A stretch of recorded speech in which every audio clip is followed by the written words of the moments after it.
ഓം സഖനവവതൗ സഖനൗ ഭുനക്തു സഖ വീര്യം കരവാവഹൈ തേജസ്വിനാവധീതമസ്തു മാ വിദ്വിഷാവഹൈ.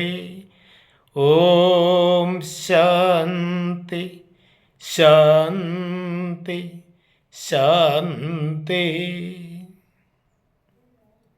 ആദരണീയരായ എല്ലാ സനാതനധർമ്മ വിശ്വാസികളെയും ഭാരതീയം കുടുംബത്തിലേക്ക് സ്വാഗതം ചെയ്യുന്നു. കഴിഞ്ഞ ഒരു വീഡിയോയിൽ നമ്മൾ ചാത്തൻ്റെ മൂലമന്ത്രം ഞാൻ ഉപദേശിച്ചിരുന്നു. ഓം വിഷ്ണുമായ സ്വാമിനെ നമ എന്ന ചാത്തൻ്റെ മൂലമന്ത്രം. അപ്പോൾ പലരും സംശയങ്ങൾ ചോദിക്കുകയുണ്ടായി. ഈ ചാത്തൻ സേവ എടുക്കേണ്ടത്, അതിൻ്റെ ഉപാസനക്രമം എങ്ങനെയാണ് എന്ന് യഥാർത്ഥത്തിൽ ശ്രദ്ധിക്കേണ്ടത്, അതേക്കുറിച്ചാണ് ഞാൻ ഈ വീഡിയോയിൽ പ്രതിപാദിക്കുന്നത്. നിങ്ങളിത് ആദ്യമായിട്ടാണ് കാണുന്നതെങ്കിൽ ദയവായി സബ്സ്ക്രൈബ് ചെയ്ത് ഷെയർ ചെയ്ത് ലൈക്ക് ചെയ്ത് പരമാവധി ഈ ആശയം എല്ലാവരിലും, ഇത് അനുഷ്ഠിക്കുന്ന എല്ലാവരിലും എത്തിക്കുവാൻ ശ്രദ്ധിക്കേണ്ടതാണെന്ന് അറിയിക്കുകയാണ്. പ്രത്യേകം ശ്രദ്ധിക്കേണ്ടത്, നമ്മളെല്ലാ മൂർത്തികളെയും വ്രതം അനുഷ്ഠിക്കുന്ന എല്ലാ മൂർത്തികളെയും ഉപാസിക്കുവാൻ നമ്മൾ വ്രതം എടുക്കാറുണ്ട്.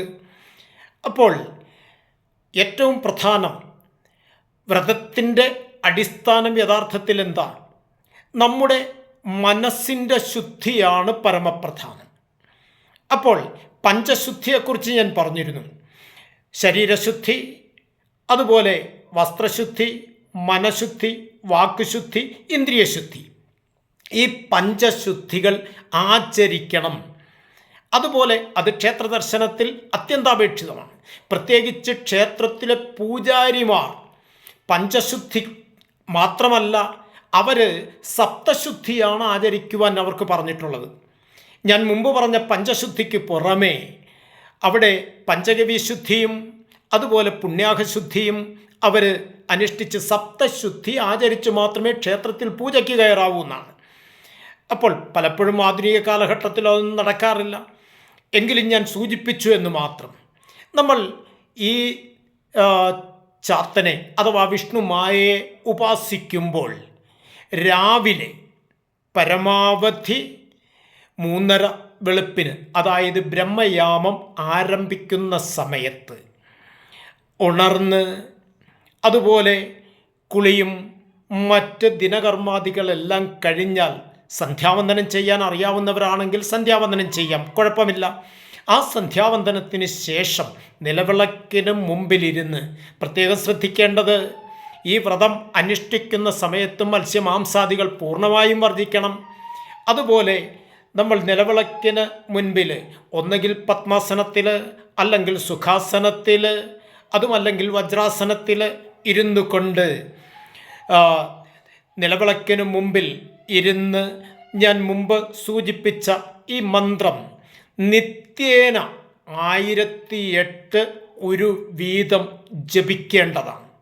അങ്ങനെ ജപിച്ച് നിത്യേന 41 ദിവസം പൂർണ്ണമായും അക്ഷരലക്ഷം ജപിക്കാൻ കഴിയുമെങ്കിൽ ഏറ്റവും ഉത്തമമാണ് അത്. അതുകൊണ്ട് ഇത് പരമാവധി എല്ലാവരും ശ്രദ്ധിക്കേണ്ടതാണ്. അതുപോലെ സന്ധ്യാസമയത്തും ഇത് നാമജപാദികൾക്ക് ശേഷം ഇരുന്ന് ഈ മന്ത്രം സാധന ചെയ്യാവുന്നതാണ്. എല്ലാവരും അത് അനുഷ്ഠിക്കേണ്ടതാണെന്ന് പ്രത്യേകം ഓർമ്മിപ്പിക്കുകയാണ്. നമസ്തേ.